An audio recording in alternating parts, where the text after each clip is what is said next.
నారాయణపురం గ్రామంలో ఇద్దరు చిన్నారుల మర్డర్ మిస్టరీ కోసం మనం ప్రస్తుతం నారాయణపురం గ్రామంకి వచ్చాం. వాళ్ళ ఇంటి వద్ద మనీష్ కుమార్, నిహాల్ ఎవరైతే మృతి చెందారో వాళ్ళ ఇంటి వద్ద ఉన్నాం.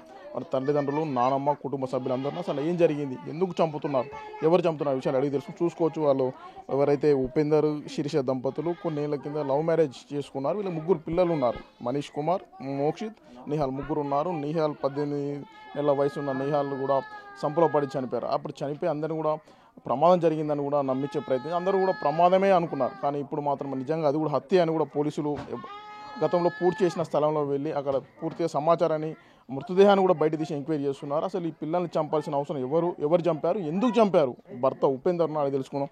చెప్పండి, మీకు ఇద్దరు కుమారులు చనిపోయారు కదా, అసలు ఎవరు చంపారు, ఎందుకు చంపారు అనుకుంటున్నారు? నిన్న ఏం జరిగిందంటే మా బ్రదరు మా అన్న టిఫిన్ చేద్దామని తీసుకెళ్ళిండు. టిఫిన్ చేసినాక ఆడ నాలుగు మాటలు అంటారు కదా, ఇక్కడ ఇక్కడ కూర్చున్నాక తర్వాత వాళ్ళు పిలిచినప్పుడు పోదామంటే మేము వెళ్ళి అక్కడ కూర్చున్నాక నేను మా భార్యని అడిగిన, శిరీష ఇట్లా నువ్వే చేసినావు అంటారు, మరి నువ్వు చేసినావా చేయలేదా నిజం చెప్పు శిరీష అని ఒక హాఫ్ అన్ అవర్ 1 అవర్ దాకా అడిగితే ఏమన్నదంటే నేనే చేసినా, నేనే ఊరేసి చంపేసిన అని చెప్పింది. అది చెప్పగానే నాకు ఏం తోచలే. ఇక తోచపోయేసరికనే నేను మా అన్నయ్యకు ఫోన్ చేస్తే అన్న వచ్చేసి తీసుకెళ్ళి 9 నెలల క్రితం నిహాల్ కూడా సంపులో పడి చనిపోయారు కదా, మరి నిజంగా అతనే సంపులో పడి చనిపోయారా, లేకుండా అది కూడా మీ భార్య చేసింది? అది కూడా మా భార్య చేసినట్టుంది సార్. ఆమె చంపేసి అలా వేసినా కూడా తెలియదు కదా సార్. ఇప్పుడు ఆమె మీదనే డౌట్ పడాల్సి వస్తుంది. ఫస్ట్ ఒకటి జరిగింది, తర్వాత మా బాబుని కూర్చింది కూడా ఆమె. ఇప్పుడు ఎవరు ఉంటారు సార్, ఇంకా బయటలోనే వస్తారు. ఒకటి అది చేసి ఒకటి ఇది చేయాలని చేయరు కదా. మా భార్యనే చేసింది సార్. నేను గట్టిగా నమ్ముతున్నా, పోలీసులు అదే కోరుకుంటున్నా, గట్టిగా విచారణ చేసి మాకు ఏదో ఒక న్యాయం చేయాలని కోరుతున్నా సార్. అంటే మీరు ప్రేమ వివాహం చేసుకున్నాం శిరీషను, ఆ ప్రేమ వివాహం చేసుకున్న 3 అబ్బాయిలు కూడా జన్మనిచ్చారు. మరి భార్య 2 కొడుకులను చంపడం పట్ల ఏమనుకుంటున్నాం మీ భార్య విషయంలో?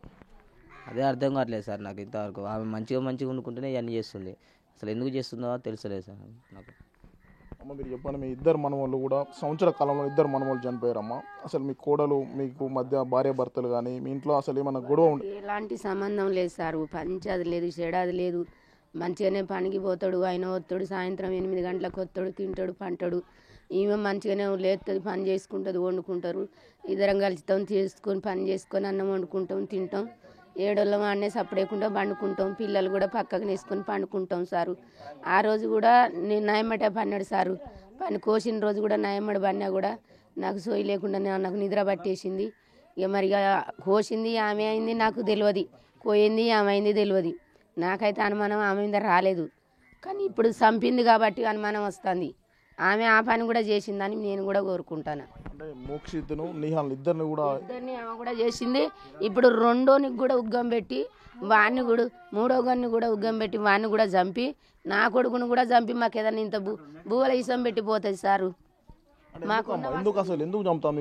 ఎందుకు చంపుతుంది అన్నది మాకు అర్థం కావట్లేదు. మాకు అర్థం కాకనే మేము చస్తాను, పిసుక చస్తాను. ఏంది ఎక్కడన్నా ఎన్నడన్నా ఇప్పుడు 7 ఏళ్ళ పొద్దు కాంచి 1 రూపాయి కూలి చేసింది కాదు, ఓ 10 రూపాయలు అప్పు తెచ్చి ఇచ్చింది కాదు. మాకు 24 గంటలు ఇంట్లో కాంచి 7 ఏళ్ళ కాంచి ఇంట్లో కూర్చోబెట్టి సాధిండు నా కొడుకు. రూపాయి పని దానికి తెలియదు. 5 పైసలు. ఇంకో విషయం అమ్మా, ఇప్పుడు మొన్న మీ కోడలు ఒప్పుకుంది మీ కొడుకు దగ్గర నేనే చంపానని. అప్పటి వరకు మరి ఎవరి మీద అనుమానం ఉండే అమ్మా? మాకు ఎవరి మీద అనుమానం లేదు, ఎవరి మీద అనుమానం లేదు. కన్న తల్లి కదా, అట్లెట్ట చేస్తుందని నేను కన్న తల్లిని నమ్మలే. మరి మాకు ఏం పగలేదా, పంచాది లేదా, మరి ఏమన్నా కావాలని ఎవడన్నా చేస్తాడో లేకపోతే ఇంకేమైనా చేస్తాడో, మమ్మల్ని చంపాలా, మా కుటుంబమే లేకుండా చేయాలనుకుంటాడు అని నేను అనుకున్నా. కానీ లోకం మీదనే భారం వేసుకున్నా. కానీ ఇంట్లో దాని మీద నాకు ఎప్పుడూ అనుమానం రాలేదు. అనుమానం వస్తే మాత్రం నేను దాన్ని ఇంట్లోకి వెళ్ళి ఎన్నడో వెళ్ళదు ఉంచకపోదును. కానీ అట్లా చేసింది మమ్మల్ని. కన్నా పేగు బంధం పెంచుకొని పుట్టిన 2 కొడుకుల్ని కన్న తల్లే కసాయిగా చంపిందమ్మా. ఎట్లా చూడాలమ్మా, దీనికి ఏం చెప్తావమ్మా సమాజానికి? ఏం చెప్పలేదు, మాకు అది అస్సలే వద్దు, మాకొద్దు, అది అస్సలు వద్దు. నా ఉన్న పిల్లగాన్ని నేనే సాదుకుంటా.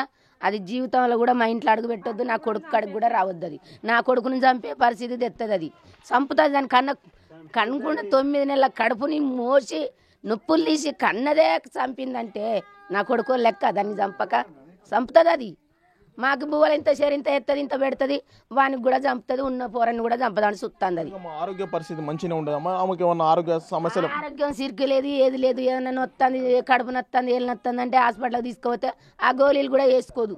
తెత్తదాడ బార సప్పుడే కూకుంటుంది. మళ్ళీ నన్ను తీసుకోవట్లేవంటే నువ్వు ఉన్న గోళీలు వేసుకుంటలేవు, నేను తీసుకుపోయాను లాభాన్ని వాడంటాడు. అది కథ. అమ్మ నువ్వు చెప్పమ్మా, కన్న తల్లే ఇద్దరు బిడ్డల్ని హత్య చేసిందని అందరు చెప్తున్నారు, అసలు ఎట్లా? ఇట్లా ఎట్లా చంపుతుంది కన్న తల్లి? ఇంత దారుణంగా చంపుతుందా? ఏ ఊళ్ళోనన్నా జరిగిందా? కన్న తల్లి కొడుకును చంపటం, ఉరిపెట్టి చంపటం, పిసికి హౌజులేసి చంపటం ఇది ఎక్కడ జరగలేదు సారు. ఇదే ఫస్ట్. మాకే అసలు అయోమయం అవుతుంది. మాకు ఎవరికన్నా చెప్పాలన్నా కూడా మాకు దోత్తలే. మరి ఇప్పుడు ఏం చేయాలమ్మా? శిరీషని ఏం చేయాలంటాను? ఏం చేసినా ఉరిసికి చేసి దాన్ని చంపాలే సారు. నా అల్లుడు వదిలిపెట్టిండు కానీ ఇట్లా ఎరకైందంటే మేమైతే దాన్ని నరుకుదాం, కత్తి పట్టుకొని నరికి మేమే నరికినాం. ఇద్దరు కొడుకులు చంపిందని మేమే నరికినాం అని ఒప్పుకుందాం సారు. ఒప్పుకుందాం. నేనైతే ఎందుకు కొట్టలేదురా నువ్వు అని వాడిని తిడతాను నేను.